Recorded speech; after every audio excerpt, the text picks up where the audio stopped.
All right, so let's go back and finish wrapping up chapter 6. Okay, and just a couple things. Just a couple things. The title of chapter 6 was Respect for Authority and Parents.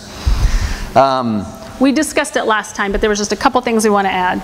Yes. So, with every virtue, you want to teach the why and the how. Okay, what it looks like and what it doesn't look like. It's really important with your children to make intangible concepts tangible. We talked about the 3 candy speed example, right? Did you have anything you wanted to add to that in terms of examples? Oh yeah, whenever you're ready. Okay, so what does that mean? It means define, we're talking about respect. So define what respect looks like in your family. In our family, we had to write out our expectations, and then we had to keep training that until it became a habit. Mm-hmm. I have no idea if this is scientific, but the pervasive theory is that it takes 21 days of practicing something to develop a habit, right? So why would it take our children any less time? And that's why we suggest if you're going to focus on a virtue, focus on it for a month, right? Do very short devotionals on it in the morning with your children, very short, to remind them, to set their minds. Mm-hmm. So we had to write out our expectations. We had to keep training until it became a habit. And eventually, with ongoing training, it became their habit and eventually their belief. We're going to talk about that order a little bit more in a while. How to respect. This needs to be taught in non-conflict family training time. And just to remind you, that means your child is not in trouble or doing something wrong. They're too emotional at that time, and that's not the best time to get to their heart. It's better to wait till they calm down, and it's even better if you can be proactive, plan it, you know, as you go have a fun family time or whatever, and you say, okay, we're going to take a few minutes, and by the way, few minutes. We often overdo it with young children, and even teens. Right, Alex? Just keep it. Sorry. Okay, so do you want me to share areas we talk in just one second, okay. I just want to say the following. Just consider for a second when somebody approaches you with a sin that you've been caught in. Is that the best time for them to give you a long lecture? Or is that the best time for them simply to share how they feel and give you a little time to process it, and then maybe you can have a follow-up conversation about what's really going on here, where did that come from? I don't want to speak for you, I just know what I'm like. It's one thing to come and confess something, right, where you're opening the door. It's another when someone catches you sinning. It's very, not off-putting, that's the wrong word, but it's very disorienting. Mm-hmm. Right?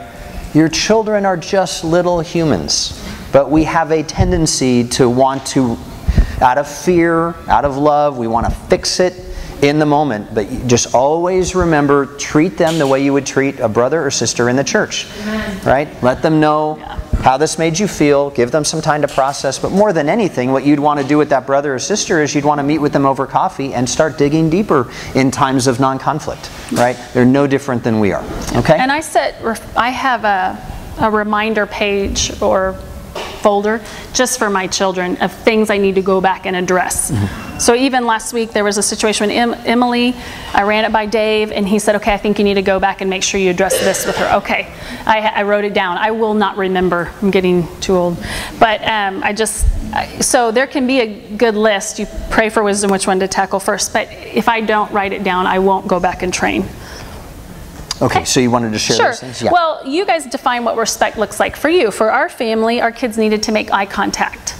So anytime someone was speaking with them, the standard was, and that included us, that you make eye contact. That's a sign of respect. Also, we required physical self-control. So when my kids were young, and some are more full of energy than others, they might be dancing around, and just, yeah, and you're trying to talk to them. That's not respectful, right? Mm-hmm. If I was talking to you, you'd probably like me to stand still and look you in the eyes. So we train them to treat us the way they would want to be treated. And also, this gets turned back on you when they get older. My kids have come to me now and said, Mom, I don't really feel like you were listening to me.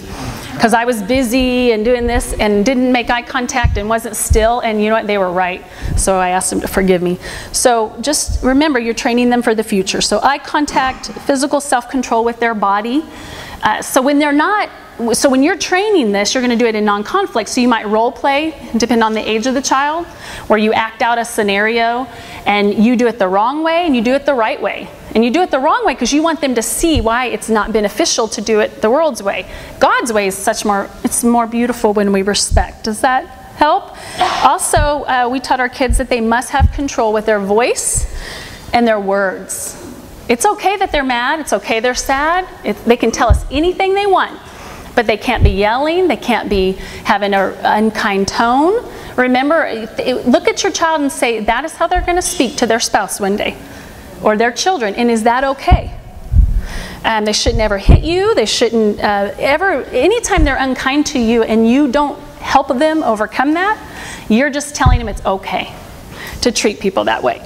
So again, you come up with your standard for your kids. It doesn't have to be exactly like ours. Mm-hmm. Yeah, so I just want to...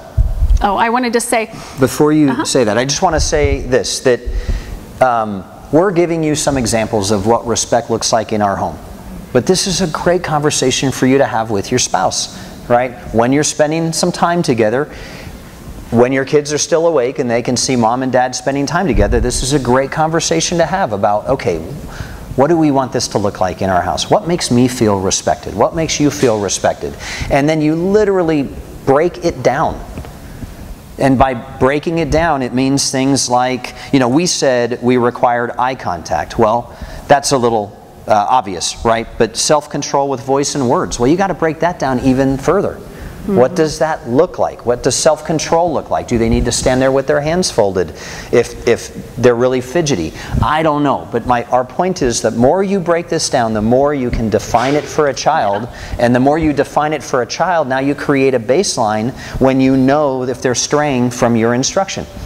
And it's going to develop. So you'll start at, a year and a half, and we will be breaking up, I promise, soon, so that the Dela Cruzes are helping those of you that have younger than 3. But even respect can start very, very young. As your 2-year-old yelling at you, there's a way to deal with that, or your 1-year-old. And so we'll talk about that later. But the point is that you, I got distracted. What was I going to say? I don't know, but we'll move on. I forgot where I was going with that. Oh, okay, so what you say to your 15-month-old is going to, the next year you're going to take it a little deeper, right, and have a higher expectation. And then at 5, it's a higher expectation. And then at 10. And you never stop teaching and training, okay? Cool, okay. So it's not a one-time thing. And so I just want to then highlight what you wanted to say in number 4, and then we'll move on. About... I just did. Okay, they can tell us anything, yeah. Okay. And sometimes when my kids were losing self-control and being unkind, I would say to them, I really want to hear what you have to say, but I don't have the freedom when you're being unkind to me. So when you get self-control and calm down, come talk to me. And you can start that very young, 3-year-old, okay? And even though they don't understand everything you're saying, they're getting the idea that, wow, my parents won't do what I say or listen to me until I do it a certain way. It's cause and effect, right? Okay, so having a relationship with your child where they feel safe to say anything to you is very, very, very important. So we want you to hear that first. Right? Yeah. You want your child telling you everything they're thinking and feeling safe and free to do so. But you can do that while also defining appropriate ways to communicate. Okay? Often parents, because they don't feel respected and they're not defining what that looks like, they get angry when their kids are trying to communicate because they're not communicating in a way that makes the parent feel respected, and the parent inadvertently shuts them down, and now the child's going to find another outlet for what they're feeling. Okay, so it's really important to create a safe space for your child to be able to speak with you, but you can do that while defining what respectful communication looks like. And I will tell you, as an adult, I wasn't good at respectful communication, which I found out when I married my wife, because I wasn't taught. I really never had anyone break that down for me and teach me how to communicate the things I was feeling. In fact, I never really figured out how to identify what I was feeling in order to turn around and communicate it. All stuff I had to learn as a young married man. What a blessing to be able to give that to your children right, when they're young. Okay, so we want to talk about what respect isn't. It's really important when you're introducing a virtue that you make sure you're not bringing in the culture or bringing in your past view of it. So it's important to, you know, look at the definition and make sure that your view, and get advice if you're not sure, is accurate. For example, respect does not mean we have to obey. Okay? And I'll explain why. Just because someone's in authority over you, you can show respect and not have to obey. I had a job where the FDA came in and did inspections and my boss wanted me to lie. I respected them, I spoke kindly, I made eye contact, I had self-control, and I said, I'm so sorry, as a Christian I cannot lie. Okay, so Dave, you want to share your story? Oh, I just had a similar situation where I had an employer that wanted me to use an unsafe vehicle to transport people, and I said I'm not going to do it. I mean, I tried very respectfully to decline, and ultimately he said, well, this is your option. You can do it or you can find another job. And I said, well, I really appreciate the opportunity to have worked for you, but I'm going to have to submit my resignation. And I walked away. Now, fortunately, God was very loving in that, and when the other owner found out what had happened, who really liked me, he called me up and said, I'm on my way to pick you up. You're not fired. And he restored me to the position. But right? You're training your children. They're going to encounter these things. Train them when they are in your home. That respect doesn't always mean obedience, right? Yeah. And Martha brought that up last week, and I really appreciated that. So I want to give you another situation. My kids had a soccer trainer, and it was in the gym where I would work out, and my kids would be off over in this area doing their soccer skills. And I was working out, and I look over, and my kids aren't there anymore. And so I got a little nervous, because I thought, where did they go? So I go to the receptionist, and she says, oh, they're back in his office getting candy. And I thought, oh my gosh, worst nightmare for a parent. Well, I thought we told them stranger danger. Well, this guy's not a stranger. And so another thing for you to remember is that when your kids have certain authority figures, there's still boundaries with that authority figure. Yep. And so we went home that night, and I realized, wow, I need to do pre-activity training more often before I put my kids in situations, and make sure they remember, yes, this person, you need to show respect. They're older than you. They're your authority figure. However, you are to never do X, Y, Z, and you lay that out. So I came up with scenarios like, well, what if the coach had asked you to go to his car to help him get the soccer equipment to train you inside? What would you do? They shared, and then I said, here are your boundaries. You never leave this one area. Never. And if he asks you to do anything else, any adult asks you for help, you come ask me first if you can go get help, or go help them. And so it was just an eye-opener for me, because we even made him watch videos about strangers and stuff. But the thing is, he wasn't a stranger anymore, and they were becoming comfortable with him. So every time my kids are in a new situation with a new soccer team, traveling with them, I don't care how old they are, I go over again. Just remember, I know you might trust them, but they haven't earned that trust to be alone with you privately, to be out of the boundaries you set. Okay? Yeah. There's a scripture that talks about God's boundaries lie in pleasant places, right? Yeah. And this is what God does for us. He puts boundaries. Sometimes we don't like them. Mark talked about it in service this morning about, sometimes we don't like the financial boundaries and the things, but they are in pleasant places. And if we're going to parent like God, we need to do the same thing for our children. But there's another scripture that says, with every temptation, God will provide a way of escape.